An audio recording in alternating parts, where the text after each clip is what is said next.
There we go. And we're recording. Sorry about that. Caught that in time, and that's so we can share it with everybody as well who's expressed an interest. So today we are joined not just by the Foresight team, but also by a group of great panelists, and I'll introduce them in a second. And what we're going to do is discuss what are the current initiatives that are ongoing in the province with regards towards driving a net zero economy in the built environment sector, and also what's needed to get us there. So our agenda for today, we'll do a round of introductions. We will then move on to a very short presentation about the core Cleantech cluster and a focus on the built environment. At 12:15, we'll move to a moderated panel discussion. And at 12:50, we'll have a Q&A and closing remarks. So in the audience, if you have any questions, please do put them in the chat box and we will monitor that going forward. So our guest speakers today, I will now pass it over to Michaela, Dale, Jamie, and George to introduce themselves in that order and share about their role and organization. Hi everyone, thanks for joining us. I'm very happy to be part of this session. My name is Michaela Nueberger. I'm the Director of Operations at ZEBEX, the Zero Emission Building Exchange, which is a center of excellence for high performance buildings. And just basically in a nutshell, we were founded about 2 years ago as an arm's length organization of the City of Vancouver. And our mission is really to work with industry leaders and early adopters to sort of extract their knowledge and best practices and disseminate those lessons to the wider industry. And yeah, later on in the panel, I'm going to speak a little bit more about ZEBEX's work and then also about the BC building electrification roadmap work that we are involved in. Thank you. Thanks. And my name is Dale Littlejohn. I'm the Executive Director of Community Energy Association. CEA was founded back in 1995 by the province and Union of BC municipalities to help local governments with climate and energy. I joined in 2006. We've got about 17 staff across BC, and we develop plans for local governments to help them manage energy and emissions in their own operations and across their communities. We've done over 70 of those. We do research that's available online. We coach and train both staff and elected officials, builders, building officials, and realtors. We implement with retrofit programs. We've done that in about 30 communities, and we've electrified over 5,000 kilometers of highway in BC and Alberta with EV charging stations. So we can bring a bit of a perspective from all across BC with a lot of the local governments spread throughout. There's about 200 of them across BC, and well over half of them have community energy emission plans, and most of those, and many of the more recent ones, are targeting 50% emission reductions in the next 10 years. So it's a very exciting time for built environment and all the other sectors as well. Hi, I'm Jamie Gray-MacDonald with Quadrille. My background is in academia and international development, and I've been working in corporate sustainability for about 10 years, 8 of which in real estate. Quadrille was recently formed, 2017. We're backed by the BCI, the Public Employee Pension Funds of British Columbia. And we manage commercial real estate for them to help deliver long-term returns for the pension fund.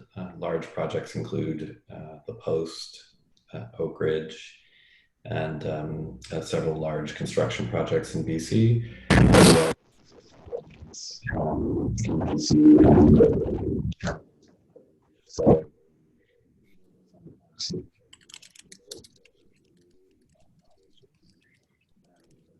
Oh, there's an audio issue. If someone, Jamie, if you could check your audio there, that'd be great.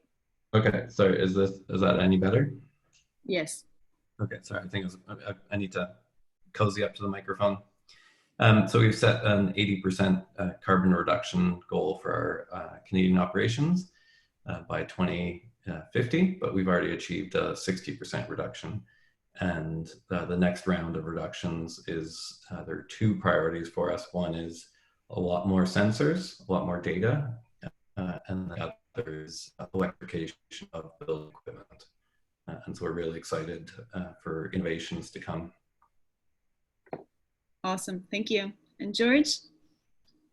All right. Can you hear me okay? Yeah. Hi, everyone. George Benson. I'm the sector manager for the built environment at the Vancouver Economic Commission. And if you're not familiar with VEC, we are the City of Vancouver's economic development agency. So our primary work is focused on research. We do a number of reports, and I'll talk a little bit about that later today, focused on business intelligence and making the economy future direction more sensible and actionable for businesses and policymakers. Pursuant to that, we do a lot of policy advocacy and policy development work with the city, with Metro Vancouver, with the province and the federal government, weighing in on various issues that we think are of relevance to our business community here. And then we do a variety of business programming and supports, everything from assisting businesses that are looking to come to Vancouver and set up shop, helping them figure out how to navigate that, to providing, you know, concierge direct hands-on service to businesses in the city and throughout the region that are looking for support in navigating permitting, understanding innovation opportunities, research opportunities, drawing on government resources, et cetera. So we're here to support the local economy, and particularly with an eye towards this decarbonization. So we try and provide supports that help move us in that direction, and certainly excited about the core cluster work, which we were very excited to be involved with on the advisory committee, and particularly supporting the built environment recommendations here. So looking forward to discussing this with all of you. Thanks for having me. Thank you, everybody. So right now we'll move into a short presentation on the core Cleantech cluster and opportunities in built environment, and then we'll come back to our panelists who will discuss the recommendations along with our moderator, David Sanguinetti. So what is the core Cleantech cluster? It's a new initiative that has spun out of Foresight Cleantech Accelerator. We launched it officially yesterday, and our report is now publicly available on our website, and I'll share the links with you after.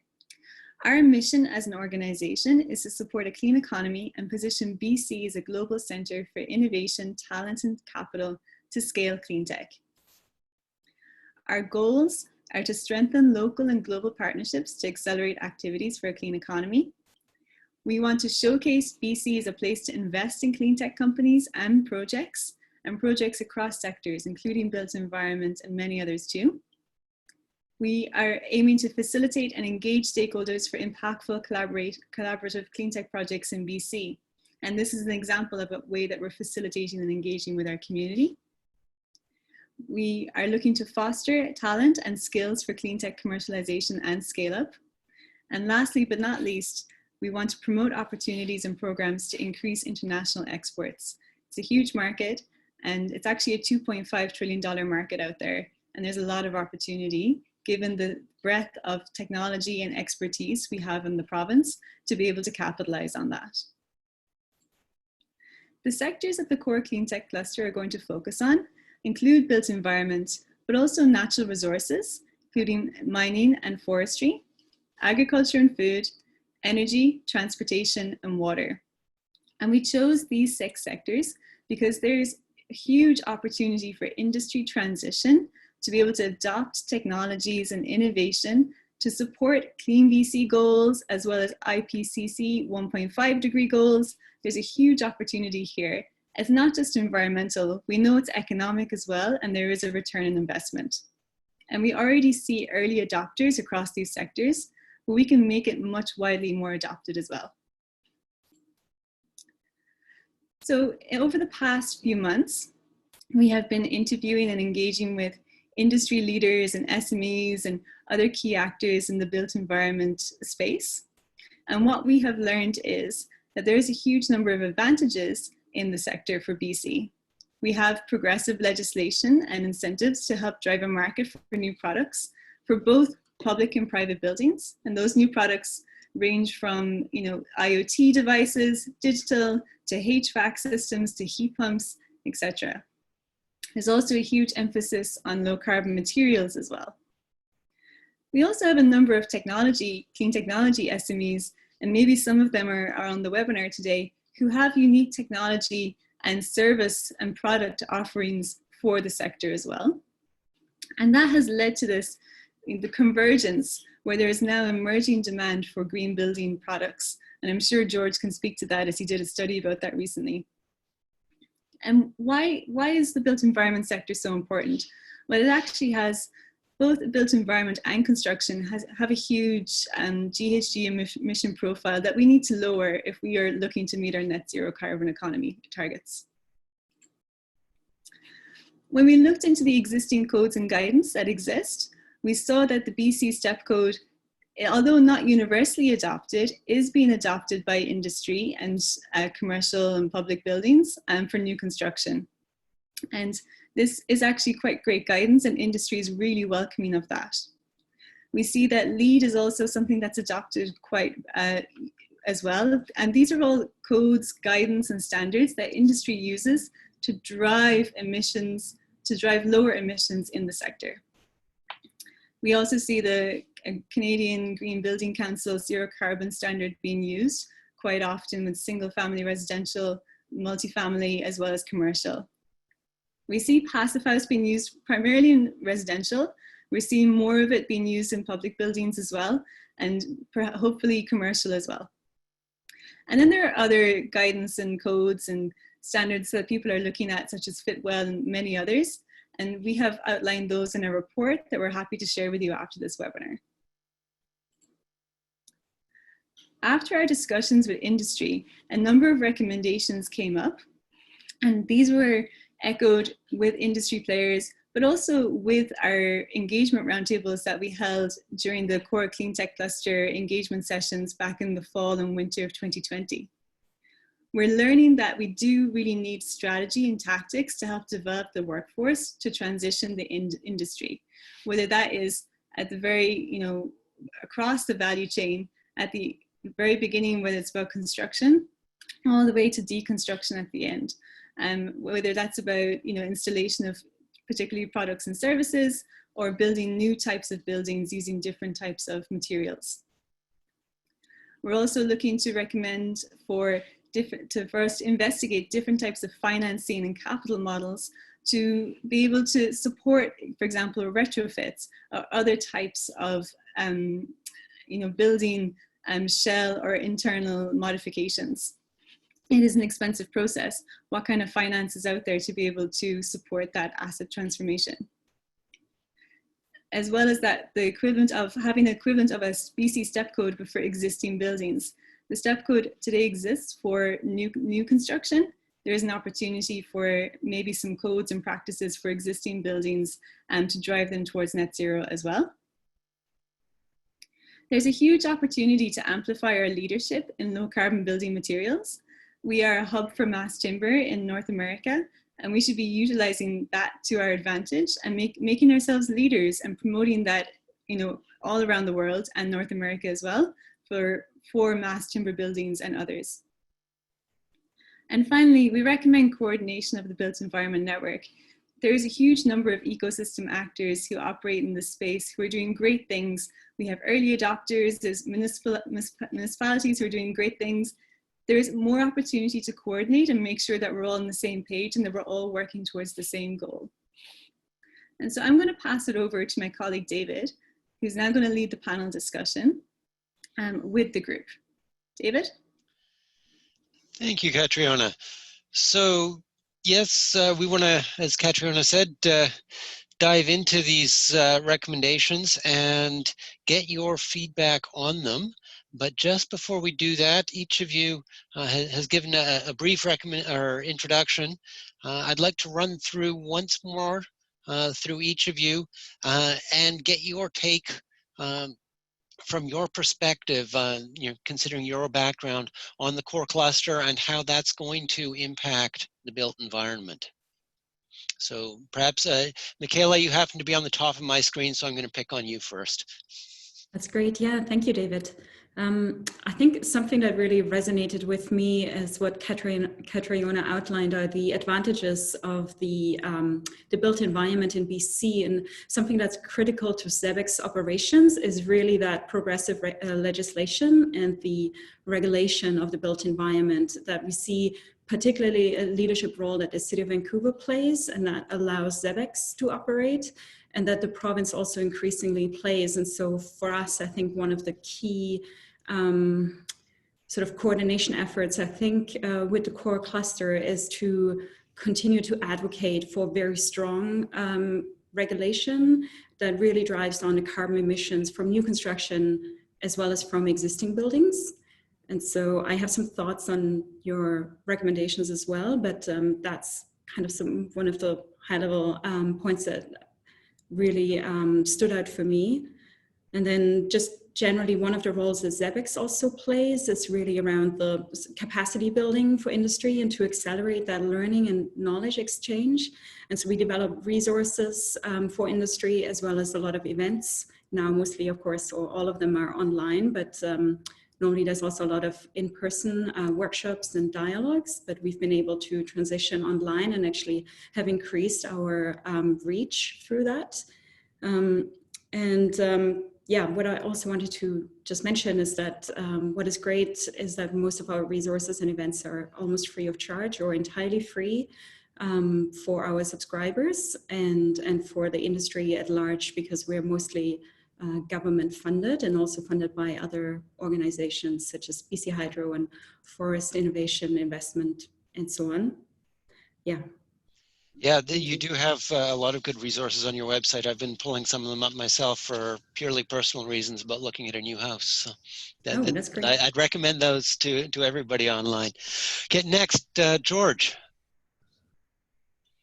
Yeah, thanks so much, David. And you know, as I said, having been fairly intimately involved in the consultation process for this particular aspect of the cluster strategy, I'm really excited to see what we have in here. I think, you know, as Michaela said, we have to recognize that we live primarily in a regulatory-driven environment when it comes to the built environment, right? There's a lot of codes and standards that have to be very clearly adhered to, otherwise things get really messy. And that's a really interesting opportunity for an institution like the core cluster, because it means that, you know, we are, again, lucky to live in a jurisdiction that takes climate action seriously, that wants to really radically transform a number of sectors, the built environment certainly being one of the biggest ones.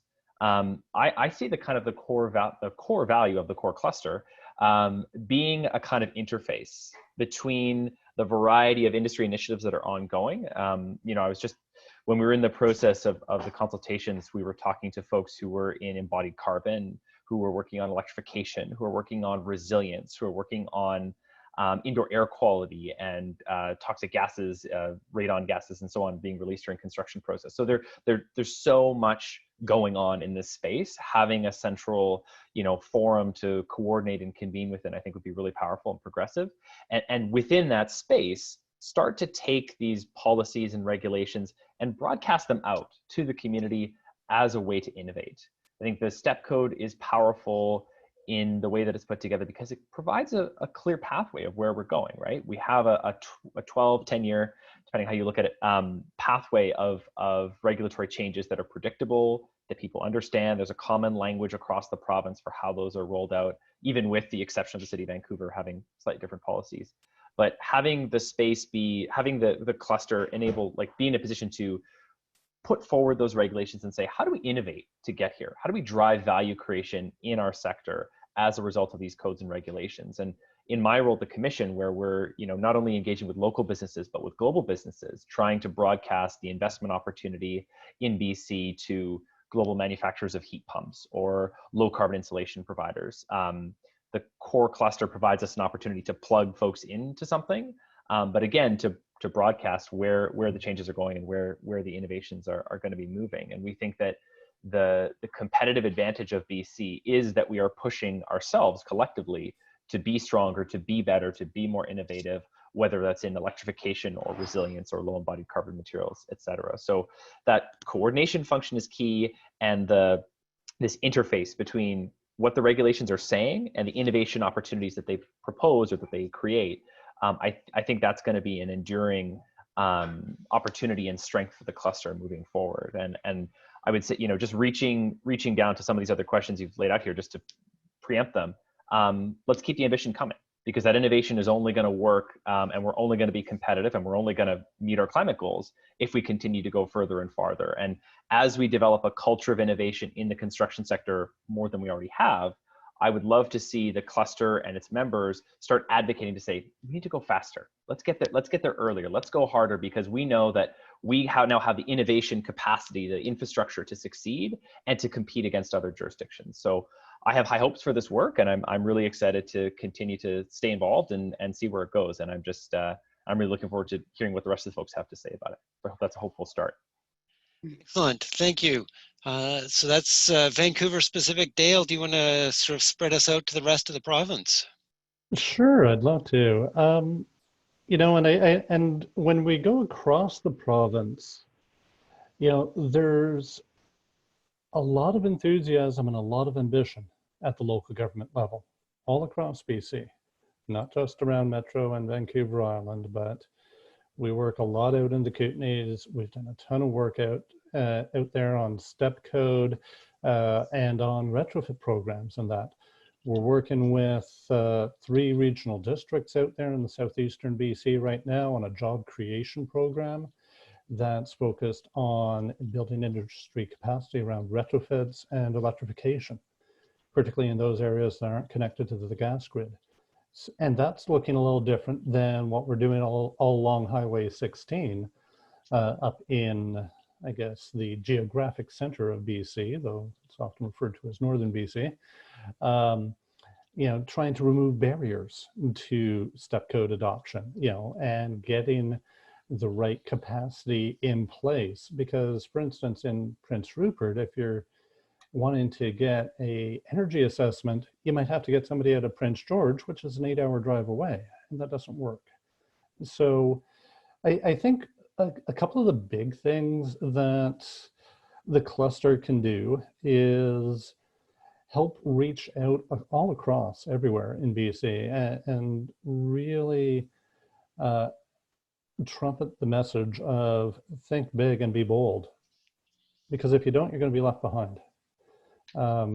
Not everybody I don't think the full sector has appreciated the level of ambition that BC local governments have. Many of them are aligning with IPCC and provincial targets, both of which are roughly 50% reductions in 10 years across the board. So buildings, transportation, waste. There's some pathways on new build with step code. Step code is just efficiency, it's not emissions.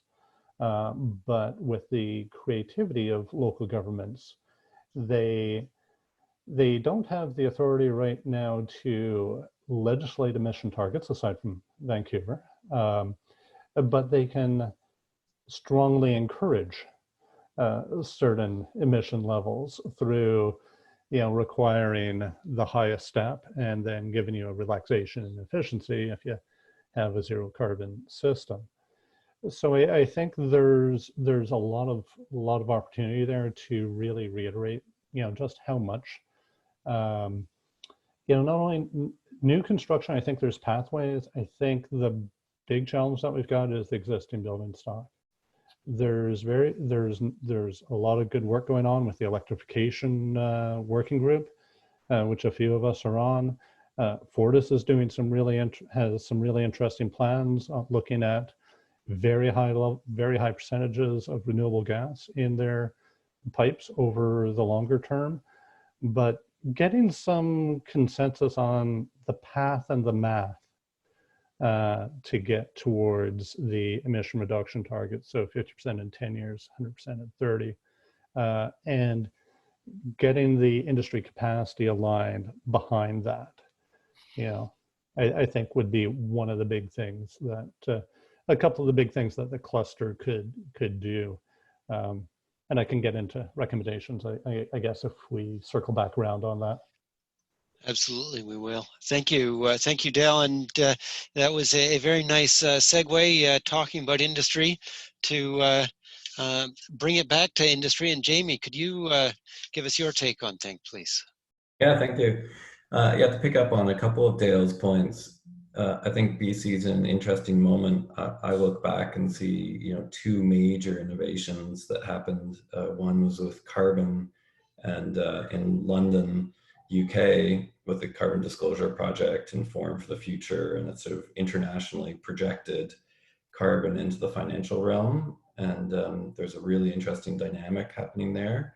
And then a second one is with real estate specific in Sydney, Australia, where this confluence of consistent data, utility data, plus about 10 real estate companies being located within a couple of blocks of each other led to this amazing innovation race between them and a huge rapid increase in green building certification innovation. And I think BC, thanks to the STEP code, and we've really got the crucible for that moment to happen here. And I think the Cleantech cluster can help, pull together also just different actors and turn it into this sort of moment that will not just be BC, but will be global. I think there's the STEP code is what's going to be needed everywhere else in the world with that carbon adjuster. And I think lots of eyes are on us, and there's should be lots of innovation and interest. Excellent, thank you. So I'm hearing three big themes from all of you. One is that CORE is really a forum to bring people together. The next is think big, and then take it global. So if you can, Katrina, if I could ask you to switch to the, back in the other direction, slide-wise, to go to the recommendations slide. I'm doing that right now. Sorry about that. Just want to have the slide in front of everybody so that we can all refer to it. But I'd like to go around the group again and look at these recommendations and get your take on them, and perhaps we'll go back in the reverse order this time. So starting with Jamie. Yeah, I think that for me, the most constraining factor is actually workforce, and in the engineering community, and in broadly speaking, up for existing buildings for operations. So I think that's a big focus for us internally, is developing training programs for our people to be ready for this digital leap that's happening. And I agree with all these steps. Being pension back to the finance models is a bit less relevant for us. I'm a big supporter of long-term rational planning for existing buildings around phasing out of higher carbon buildings. And I agree that there are a lot of amazing actors in the space, but it can feel fairly fractured. And so ways to bring them together at the right moments. I think there's not competition. I think everyone is trying to do the right thing. So trying to figure out where to focus efforts and when to bring people together is a critical step. Excellent, thank you. So then Dale, what's your take on the recommendations? Thanks. Yeah, the recommendations generally resonate pretty strongly, particularly around workforce development. That's critical, particularly when we consider electrification of buildings. There's, embedded behind this, and you'll probably get to it in your energy discussion, is what happens with gas pipes and what is actually flowing through them and things like that. For the residential side, I'm uncertain about the financial models and the impact as we, particularly at this moment in time when mortgage rates are floating around 2%. That's a pretty low limbo bar to get under in terms of making financing relevant for consumers. So it's got to be designed really well, and it's got to be really simple if it happens. I think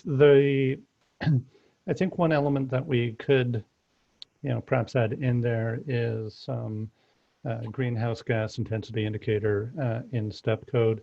because it is just efficiency right now. There are ways for local governments who are interested to get around that, but it might be better to have some consistency for industry across BC rather than an abundance of creativity, which is also interesting. And I think also recognizing that what we do is going to be a little dependent on the sector, the building sector, commercial, residential, new and existing. It's also going to be a little different depending on the region of BC. And what you may find as you go through this is it may evolve to, rather than one set of recommendations, some more regional engagement on this. So building up, building the building and clean tech community in the Kootenays, in the Peace, Lower Mainland, Vancouver Island, the Northwest. They're all going to look slightly different. There's a lot of opportunity to build on each other and to have one region de-risk certain things for other regions. But I think that just recognizing that the diversity of the size of BC, and recognizing that we're about the geographic size of France and Germany combined, it's a whole lot of territory to cover. Right. Thank you. George. Yeah, I think I could echo a lot of what's been said already. I think part of what I like about these recommendations is that they're generally amplifying existing priorities, right? Like if you're in the built environment space, you know that we need more financing opportunities in some particular cases. I think you're right, Dale, that we've got some questions to be asked around where is the right mechanism in addition to, say, home equity financing versus second mortgages, et cetera. But I think the general feeling I have in talking to the sector is, especially as we look towards a future retrofit code, we're going to need some new ways of financing, and also the ways in which financing are mobilized, right? Like the idea of like approved contractors coming in for retrofits, mostly on the residential side. There's some linkages with, there's money out there, but then how does that money get deployed by consumers? I think there's some good questions we need to be asking there. But when it comes to workforce development, when it comes to an existing building code or alterations code, even financing, there's already so much work going on, and we know that an existing buildings code is under development by the province right now. So having the cluster say, and this is certainly the perspective that VEC takes, that these regulations, as they're developed, will drive innovation, will drive the market in the direction it needs to be going, particularly in sectors like home building, where there's still, let's say, a far lower capacity for innovation, R&D, and sort of industry transitions than there is on the MERB big building side. Having these regulations clearly communicated, again, having an interface, that's going to really improve our sector's ability to innovate and transform on an ongoing basis. Because I think the worst thing we could do for ourselves is to say we're going to get to some abstract goal, whether that's just the 50% reduction by 2030 or carbon neutral by 2050, and say we're going to stop there. That's not the market we want to live in. Certainly from the VC's perspective, we want a dynamic, innovative market that looks for opportunities to improve continuously. And so, if and when we solve the carbon question, we're going to have to solve the embodied carbon question, which we're already working on. We're going to have to solve the linear material use problem of our buildings. We build them, we demolish them, we throw them out. How do we bring a more circular perspective to our built environment, which is implicated in this low embodied carbon question? And how are we building healthier, safer, more inclusive buildings over time? Like those are all questions that we have to continue to iterate and strive to answer. And as much as I love the STEP code, and I do, it is insufficient to answer those questions on its own. So we need to continue to build frameworks and mechanisms that are going to help us answer those questions over the long term. So, these recommendations are amplifying what already needs to be done. I think the piece that will come after this is how can the cluster continue to drive conversations beyond the immediate piece of what we need to solve, and keep us looking towards a truly inclusive, low carbon, circular built environment. That's the kind of star that I want to see this process hitched on. Excellent, thank you. And then Michaela, what's your take on the recommendations? Yeah, thank you. I actually can echo a lot of what has already been said, and in particular with what George just said. So one of my thoughts is that the recommendations are fine, they resonate, but they are not very detailed. And so that would be my point of like what needs further development is actually diving deeper into like one of the things, when I read your more detailed roadmap document, is that the first one is to undertake a study for the workforce and labor market development. And I can actually point to 4 different initiatives that I have actually just been completed or underway by the City of Vancouver, by the Vancouver Regional Construction Association, by the BC Step Code Communications and Capacity Building Subcommittee. And so there's all of these studies in the BC labor readiness assessment that the province has been undertaking. So there's all of these studies that are already happening or have just been concluded. And so what we're really lacking is implementation and tying it all together. So I don't think that at this stage we need another study. What we need to do is start implementing and start the coordination, because I'm actually more concerned about people going off in different tangents and not communicating and consolidating the efforts, what we really need to do. So that was one of my points, and I think that's actually the role that a cluster, one of your, I think, advantages is that you can play that coordination role that we really, really need. And so on the, on the existing building codes, I can just kind of echo that, we don't, there's an alterations for existing building code that the Building Safety Standards branch has started consultation on in 2019, and that consultation continues until the end of this year. Certainly, the target date is 2024 for implementation. I think what we need is really good advocacy and engagement on what are the specifics of this code, so that we actually have some carbon reduction measures and seismic inclusion, affordability, all packed into it. We really need to be a lot more specific and dive into the details, because the devil is in the details for all of these things. And so as I said, I think coordination, that's really, really key. Excellent, thank you. So the next question I have, and some of you have alluded to this a little bit, particularly Dale, but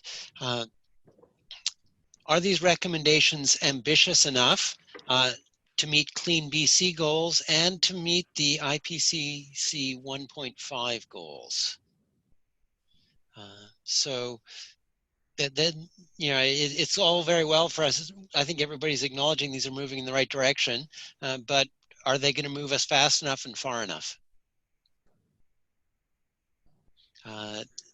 Dale, do you want to jump in? Oh, George, I see your hand there. George, go for it. Well, Dale, if you want to go for a second. Well, I was just going to say it depends on implementation. I mean, the recommendations are perfectly fine as recommendations go. The speed with which we move, so recognizing that 50% by 2030, which is roughly equivalent to both, to either provincial or IPCC 1.5C in communities, that's retrofit programs like we have never seen before. If, to give you a sense of scale, if we were to get there just with electrification, which we probably wouldn't want to do just electrification, but if we were to get there with that, that would mean replacing 75% of the natural gas furnaces that turn over on an annual basis with heat pumps. So as a furnace ages out, every 3 out of 4 furnaces that age out gets replaced with a heat pump. To do it with deep retrofits, we're talking an eye-watering amount of money, given that those can run north of $50,000 per home. If we're to try and do it with the typical retrofits, so insulation to the attics and basements and stuff, I'm not sure there's a pathway there. We've reviewed some of the biggest retrofit programs in BC, and at the community level, the impact is within the natural variation. of the energy use. So the real question is speed and scale. How quickly can we scale to the solutions? I'm not sure we need a whole lot of new gear, at least on the residential side right now. It's about deploying the existing techniques, scaling that up, sharing it, and moving fast. I think what COVID has potentially given us a bit more experience with is not being perfect the first time out, but moving quickly, evaluating on an ongoing basis, and adjusting. So that's my initial perspectives on that. Cool. George? Just, really quickly to build on that. I think I was just trying to pull up the old Pembina study. I don't know if some of the numbers you were referencing there, Dale, were from that, but the numbers that they had in 2017, I think, were we need to be retrofitting between now and 2050, we need to be retrofitting about 30,000 homes a year across the province, and doing that at a scale where we're achieving about 60% carbon reduction in every single home. We have never even come close to those kind of numbers. And certainly not that depth of intensity when it comes to retrofit. So, if you look at each of these recommendations, there's two pieces here, right? There's amplifying what we already need to do, which is great. We should keep going with the retrofit code. We should speed up the development if we can, and get it, in the hands of people as quickly as possible. We need to build more industry capacity in the workforce. We need to develop more financing models. All those things we need to do, right? The piece for the cluster is going to be broadcasting that out to industry, and then picking pieces of that are not yet spoken to Michaela's point about workforce development. What are the workforce questions related to low embodied carbon materials? To my knowledge, none of the workforce development studies that have been done to date include a low carbon materials aspect to them. Great, okay, can the cluster take on that piece? Financing models. BEC right now is just taking on a study about the inclusion of seismic and other resilience retrofits in property assessed clean energy financing programs, or PACE programs. So we want to see biting off those pieces of these problems that are going to get us to the finish line. And the simple answer to, I think, the question, as Dale said, is it depends on implementation. If the cluster is chewing on the right pieces with the right speed and intensity and the right partners there, it's possible for us to get to those goals.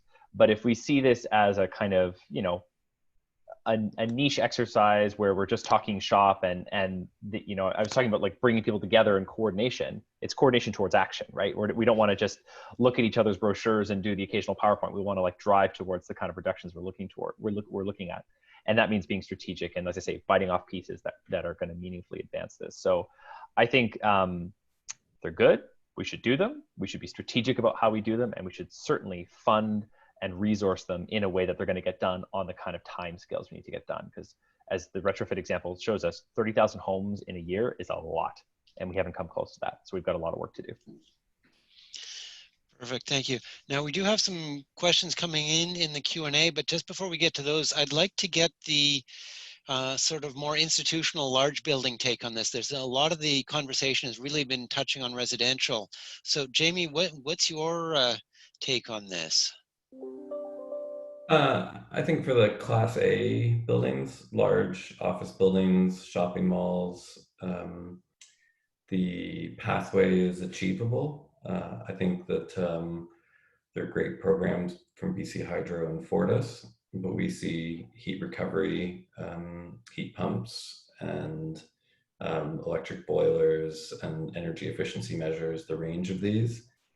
Our pathway is viable, the economics make sense. There's a very limited number of engineering firms who know how to do this. And so I think geographically, it's challenging for people. So it's the technology's there, the economics are there, the people power isn't quite there, and then the fuse to get this to happen hasn't quite been lit, other than in a handful of institutionally backed owners. So I think that fuse needs to be lit, and the fuse being lit, step code for existing buildings, but needing a carbon component to it and the City of Vancouver is talking quite a bit about that at the moment. I think on industrial, so warehouses and strip retail, again, technology's there, and I think we're going to do a number of pilots on it, but the economics typically aren't the problem. It's the what's the motivation for people to do it, and as you move from institutional owners, which own a small fraction of commercial buildings, you enter into a very large pool of owners that have very limited access to finance. And so that financing model becomes the crucial factor. It's that sort of PACE model or other models of, can someone aggregate a green bond and provide access to a broad number of more family-sized commercial families who own a shopping mall or own, a small suburban office building. That's where the large percentage of the square footage is in the province, and that's a very hard segment to reach. So again, it's how do you scale up? Right. Excellent. Thank you. So Michaela, I want to direct one of these questions to you. Question is the transition from natural gas to electrification by 2040 for heat in BC for residential or for commercial? How is hydrogen for heat and cooking developing in BC? So I know you're very much focused on electrification, but I'm hoping you can sort of cover the breadth of this, or at least as much of it as you can. Sorry, I'm just reading that question again. So the question is around the transition to electrification by 2040. How is it hydrogen? So I'm really much closer to the fuel switching from fossil fuels, natural gas or propane or fuel oil, to electrically driven, high efficiency electric driven solutions. I can certainly talk to that. So if you, yeah, exactly. I was hoping you could touch on that. Sure. Yeah, so we are just in the process of developing a roadmap that will outline the best pathway for the province to achieve a really aggressive emission reductions in the new and existing building sectors in BC. And when I say we, that's really a collaborative project that Integral Group and the New Buildings Institute and ZEBEX is undertaking together. And there's a lot of stakeholder consultation that has happened over the last 6 months. And I think for us, like really what we hear a lot is that what we need there is to create demand for electrification. There's a lot of barriers to electrification at the moment. Some of them we've touched on, is like the capacity building that is lacking, the economics that are not very good because electricity is about 3 times more expensive than natural gas at the moment. There's a lot of systemic barriers to electrification at the moment. So permitting difficulties, difficulties of connection and upgrade costs with BC Hydro. So owners that actually even want to electrify their existing buildings or even have a higher amperage for their new construction projects, and how onerous and difficult and expensive that process is with BC Hydro at the moment. So there's a lot of barriers at the moment, but what we have heard a lot also from the professional associations in the HVAC sector is that, we would really we have developed some of the courses like TECA, for instance, that works a lot with HVAC contractors in the residential space, has actually created a heating technician course that has all of the curriculum pretty much that we need for heat pumps, but they've seen no demand for it. So they stopped that course again. And similarly, we've offered, BC Hydro has supported curricular development for energy modelers for, commercial institutional buildings and multifamily buildings. And BCIT offered those courses, but there was no demand for it. And so what we've heard a lot from the stakeholders is that we need that regulatory pathway, that commitment from the province, that there is actually going to be emission reduction regulation in new construction and in existing buildings. And that will then spur demand and interests by industry to really, take up that education and that training. And so that's really a key piece that we're currently missing. And so, linked to that, just the transition to natural gas. We've seen a really good study come out from the California Building Decarbonization Coalition on the gas phase out and gas transition in California. And so that's something that I think the province would need to undertake here, obviously in collaboration with others, but really engaging with the natural gas sector as a whole and looking at how many stakeholders are going to be affected in existing workforce. So what does that mean for retraining? What does that mean for new entrants into the market? And how can we really offer good livelihoods to those people in slightly different trades and contractor configurations? But yeah, I think there's a lot of economic opportunity, but yeah, the devil exactly is in implementation and the actual provincial commitment, I think. Perhaps I could jump in a little bit on tying a couple things together on hydrogen and also vehicles. I mean, Fortis is working on that, and I mean, we're seeing some neat targets from the province. There's basically two ways to produce hydrogen, both with their challenges. One, you mix gobs of electricity and water. And the challenge with that is it's electricity and you might be able to, just, more directly electrify something. The other is reforming it from natural gas and then, burying the carbon. So carbon capture and sequestration, which, so how do you legally, how do you contract for keeping that stuff in the ground for 1,000 years? So there's some challenges. There's some neat experiments. Fortis has just announced they're going to be doing green bonds. So that's, to drive some of this stuff. So there's some neat opportunities there. On the electrification side, one of the really cool things that's going to be happening along with all the stuff what we're talking about is electric vehicles, right? So for the first time, we're going to have massively distributed storage at load. So how do we use your 100 kilowatt hour battery in your garage to run your home during the peak times? And how do we set rates to encourage that and stuff like that? So there's a ton of cool innovation that's ready to happen. I think it's going to be an incredibly exciting, next 20 years here. Excellent, thank you. So we've got a number of questions that are actually quite focused on energy, and I'm going to let everybody know if we are trying to focus on built environment here, and we do have a session on energy coming up in, is that 3 weeks from now, I think?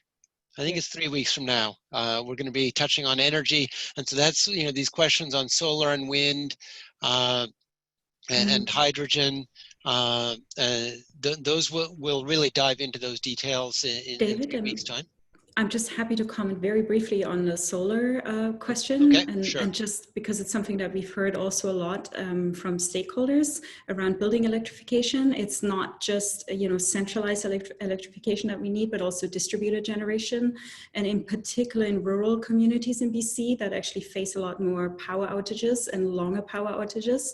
They're really actually concerned about being dependent on just the hydro grid, especially in the colder winter months when there's more outages. And so one of the things that we really need to tie together in our strategy and implementation is, I think, distributed solar generation on an individual building or a community scale, and then as well as battery storage. That's going to be really, really important.